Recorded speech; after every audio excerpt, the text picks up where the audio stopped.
अच्छा, भगवान ने 16,108 विवाह क्यों किए? 16,109 भी तो कर सकते थे, 16,110 भी तो कर सकते थे, या 15,000 करते। 16,108 ही क्यों विवाह हुए भगवान के? 15,000 विवाह हो जाते, 15,108, 14,108 या 20,108 या 50,108। 16,108 क्यों? क्या गणित बैठ रहा है ये? 16,000 वेद की ऋचाएं हैं। बोलो हाँ। 16,000 वेद की, 108 उपनिषद हैं। ये उपनिषद और वेद की ऋचाएं क्या कहना चाहती हैं? ऋचाएं मतलब मंत्र। ऋचाएं मतलब जैसे मंत्र है, एक मंत्र है। अब जैसे मैं सामान्य भाषा में आपको समझाऊं, एक मंत्र है श्री कृष्ण गोविंद हरे मुरारी हे नाथ नारायण वासुदेव, एक ये मंत्र हो गया। एक हो गया श्री राम जय राम, ये 2 मंत्र हो गए। एक तीसरा मंत्र है राधे कृष्ण, एक चौथा मंत्र है सीताराम, एक 5वां मंत्र है ओम नमो भगवते वासुदेवाय, एक छठा मंत्र है राम जी का बीज मंत्र ओम राम, है ना? वो मंत्र बोला नहीं जाता, बीज मंत्र, इसलिए मैं बोल नहीं पा रहा हूँ उसको। बोला नहीं जाता बीज मंत्र ना, बोले नहीं जाता, अंदर रखे जाते। जैसे एक मंत्र है गायत्री मंत्र, एक मंत्र है। अब ऐसे 10-5 एक मंत्र है हरे कृष्ण कृष्ण कृष्ण हरे हरे, हरे राम राम राम। अब देखो ये सब मंत्र है ना, ये सब आप लोगों को पता है। अब ये बताओ कि इनमें से कौन सा मंत्र है जिसके जपने से भगवान की प्राप्ति होती है? जब इतने सारे मंत्र हैं तो कौन सा मंत्र जपें कि भगवत प्राप्ति हो? आप बताओ।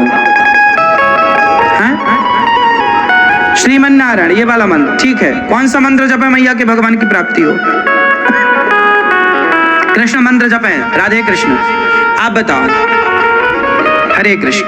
अब देखो जब मंत्र इतने हैं तो कंफ्यूजन भी इतनी होगी कि भाई जपें क्या। अब आपको मैं क्लियर कर दूं कि भगवान की 16,108 पत्नियों का मतलब ही ये है। क्या मतलब है? कि आप कोई भी मंत्र जपो।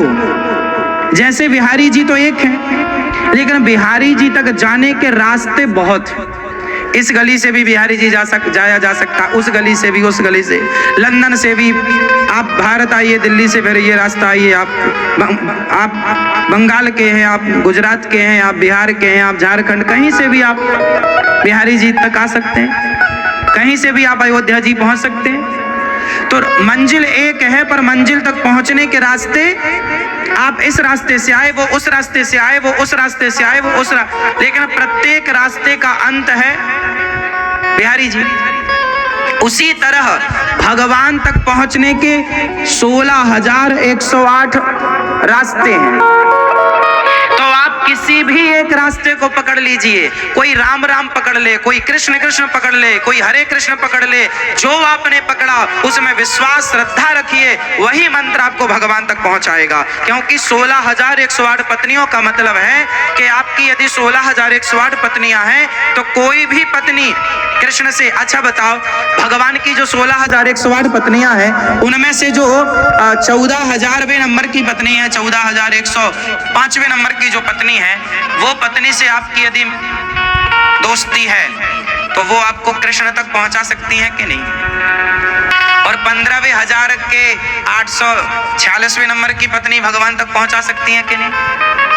बोलो हाँ या ना।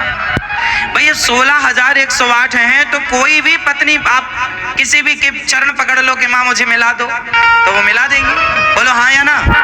हर पत्नी सामर्थ्य रखती है ना अपने पति से मिलाने की। बोलो हाँ या ना।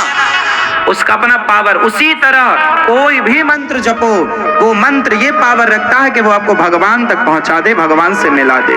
इसलिए जो मंत्र गुरुजी देते हैं उस मंत्र में पूरी श्रद्धा आस्था रखना चाहिए और उसी मंत्र का जाप करना चाहिए, क्योंकि वही मंत्र आपको परमेश्वर तक पहुंचाएगा जो गुरु चरणों से प्राप्त हुआ है, गुरु जी ने प्रदान किया है। हाँ या ना। तो ये मेरी माँ 16,108 पत्नियों का ये रहस्य है। पत्नियां मतलब स्त्रियां नहीं, ये कोई स्त्रियां नहीं, वेद की ऋचाएं हैं। सब गोपी स्त्री बनकर प्रकट हो। जैसे गंगा माँ है, पर वो एक स्त्री के रूप में प्रकट है, जिन्होंने भीष्म पितामह जैसे महापुरुष को जन्म दिया, गंगा जी। तो गंगा जैसे देखो हनुमान जी बंदर हैं, तो क्या हनुमान जी बंदर हैं? बंदर नहीं है, बंदर का रूप है। गंगा पानी नहीं है, गंगा नदी नहीं है, नदी का रूप है। हाँ या ना? जामवंत जी ब्रह्मा जी के अवतार हैं। जामवंत कोई वृक्षराज नहीं है, वो वृक्षराज के रूप में है। हाँ या ना? नारायण स्त्री नहीं है, पर स्त्री मोहिनी के रूप में है। कछुआ नहीं है, पर कच्छप के रूप में है। मछली नहीं है, पर मत्स्य के रूप में है। उसी प्रकार ये 16,108 स्त्रियां नहीं, ये वेद की ऋचाएं हैं, स्त्रियों के रूप में है, रूप में है, वर है नहीं। जैसे हनुमान जी बंदर के रूप में है, पर क्या हनुमान जी बंदर हैं? बोलो भाई, बात समझ में आ गई? हमारे प्रभु रूप लेते, अनेक रूप रूपाय विष्णवे प्रभु विष्णवे, रूप अनेक है, वो लीला के लिए रूप है। उसी तरह 16,108 पत्नियां ये भगवान की पत्नियों के रूप में वेद की ऋचाएं ही हैं, मंत्र हैं। किसी भी मंत्र को पकड़ो पार। तो भगवान के टोटल विवाह कितने हुए? 16,108।